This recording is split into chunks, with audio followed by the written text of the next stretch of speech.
Mga kahineral, kung naghahanap kayo ng 150cc scooter na pang daily, pang long ride at may pagka-premium ang datingan, heto na yun, walang iba kundi ang Kymco Dink R150. Tara samahan nyo ko, silipin natin kung sulit nga ba.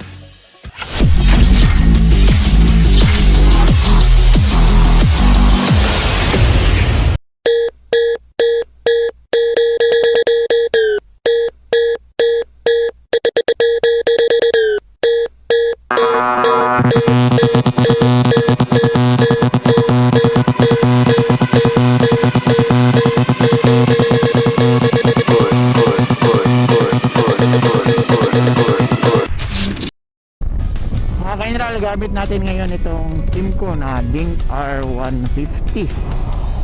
Actually matagal na to sa market mga ka-general, kaso ngayon lang tayo nagkaroon ng chance na makadrive. So shout out Kymco sa pagpapahiram ng inyong mga units, no? Yan, bukan natin dito sa akyatan mga ka-general. Yan, so kayang-kaya naman niya mga ka-general, although 150cc lang siya. Kasi marami na kayo naglabasan na 160, pero malakas pa rin ang hatak ng motor na ito mga ka-general. Yan o, parang wala lang, ganyan siya kalakas.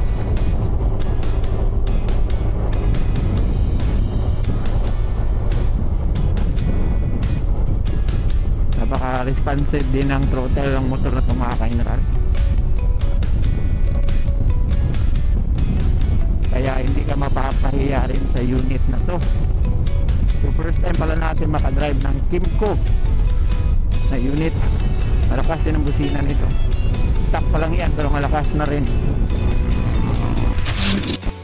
So again mga ka-general, itong gamit natin ngayon nasa likod natin isang Kymco Dink R150. So matagal-tagal na rin tayo hindi nakapag review ng motor, no?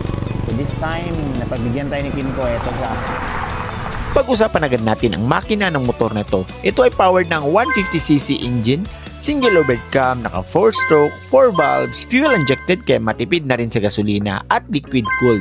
Ang max power nito ay nasa 11.2 kilowatts at 8,500 RPM at max torque naman na 13.2 Newton meters at 6,500 RPM. Naka CVT transmission at keyless system para iwas nakaw. May dry weight ito na 148 kg, seat height na 783mm na napaka-Pinoy friendly kasi abot na abot ko to. May fuel tank capacity na 10.7 liters na goods din dahil nakapwesto ito sa harap, which is hindi mo na kailangan pababain ang iyong angkas kung magpapagasolina ka. At kumukonsumo lamang ito ng 40 km per liter na for me ay napakatipid para sa isang 150cc na makina. Sa itsura naman ng motor na to ay una mong mapapansin ang parang beak ng ibon na nasa harap na napaka-aggressive tignan. Malapad din ang visor nito sa harap, which is good na good kasi hindi lahat ng hangin ay tatama sa katawan mo habang nag-drive ka. Pero take note, fix ang posisyon nito at hindi na siya adjustable. Sa ilaw naman ito ay naka all LED na kaya naman visible ito sa gabi at masasabi kong malakas din ang ilaw nito dahil na-try ko na ito ng night ride. Pero pwede ka pa rin namang magdagdag ng auxiliary lights kung gusto mo. Naka-telescopic fork na ito sa harap na mataba, which is good para sa mga lubak. Naka-disc brake na rin ang harap nito, equipped with ABS at traction control. Kaya masasabi kong sulit na sulit talaga ang motor na to. Meron na rin itong reflector sa harap, dagdag sa pagiging visible nito sa gabi. At naka-emblem na rin ang TCS na nakalagay sa tapaludo nito sa harap kaya napaka-premium talaga ng datingan. May front tire size ito na 120 by 70 by 13. Sa kanyang mga pindutan mga ka-general, so makikita nyo dito, nandito sa may left side ang switch niya, no, sa kanyang signal light yan. And then dito yung kanyang high beam, low beam, tapos TCS, and then passing light. Tapos ganito yung tsura ng kanyang mga brake levers mga ka-general. Sa kabila naman is ito yung sa kanyang information dyan sa kanyang panel. Mag-change mo, makikita mo yung mga odometer, voltmeter at iba pa. Then kill switch, then starter. Yan, sa mga mirrors niya mga ka-general, ganito ang itsura, napakalaki and visible din yung sa likod. Shorty lang siya, hindi siya masyadong mahaba pero napaka-visible na rin ang mga nasa likod nito. Then ito ang kanyang meter panel, digital na to lahat mga ka-general. Try nating buksan. Then Yan. So napakaraming information kang makikita, no? So ito may time, napakalaki, and then ang kanyang sa speed, then gas indicator, then sa kanya RPM, and then sa taas. Yeah. So napaka-visible niyan mga kanral sa umaga, and then sa gabi.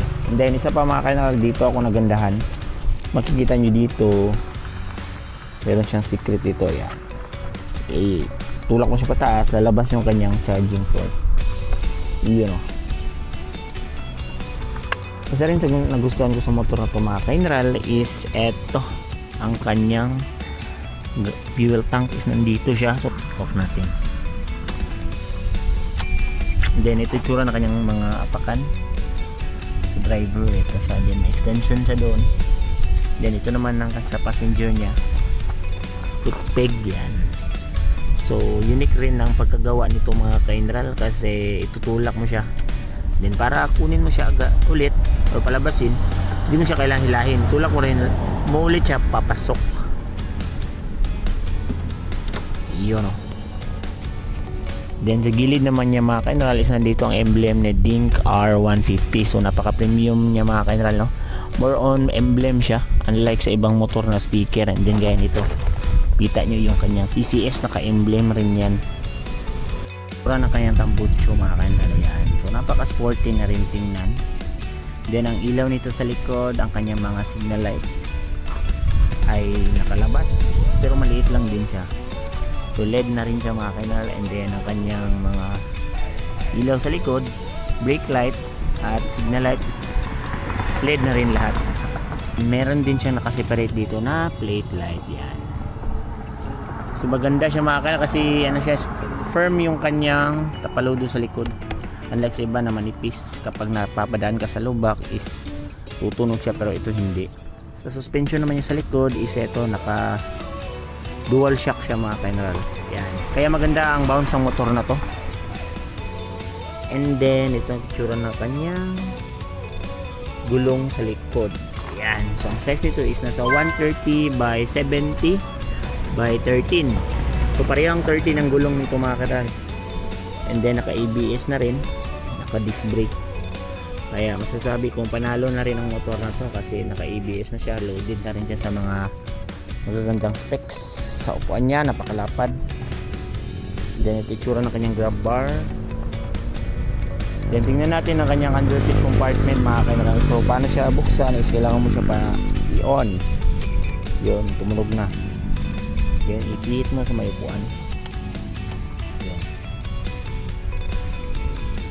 Yan, so ito itsura ng kanyang under seat compartment. So napakalaki mga kainral.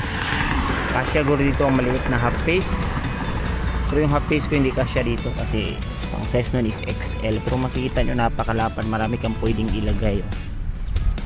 Yan, upuan niya napakaganda, malapad, tsaka makapit din. And then isa na nagustuhan ko dito sa kanyang hook dito mga kanal, na pwede mo siyang itago.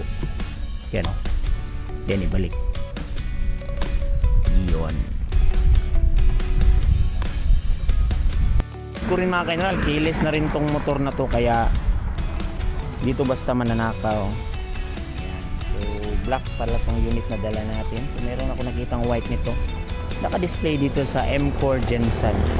So kung gusto nyo bumili ng mga Kimco units mga kainral dito sa General Santos City, is ang kanilang supplier talaga is si M-Core Highway Gensan. Ayan, yung napuntahan na natin dito.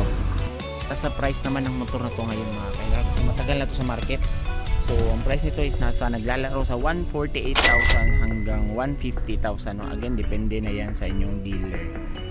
So for me, kung naghahanap kayo ng motor na may comfort, na may advance na mga safety feature, at the same time maganda na rin yung makina kasi napakatahimik na makina nito mga kainral, para sa akin highly recommended ang Kimco na Dink R150, para maiba naman tayo sa daan kung gusto niyo ng ganong mga setup. So napakaganda na makita nyo dito ang logo ni Kimco. Napaka premium ng pagkagawa nito mga kainral, hindi siya tinipid for me, no? Sa inyo, sakto ba or swak lang ba ang Kimco para sa inyo? Comment nyo nga sa baba mga kainral. So again, kung mabot ka sa part ng video na to, gusto ko mag-thank you at magpasalamat sa patuloy na suporta kasi nakabalik na tayo sa pagre-review ng motor. So yun lang, ride safe, bye!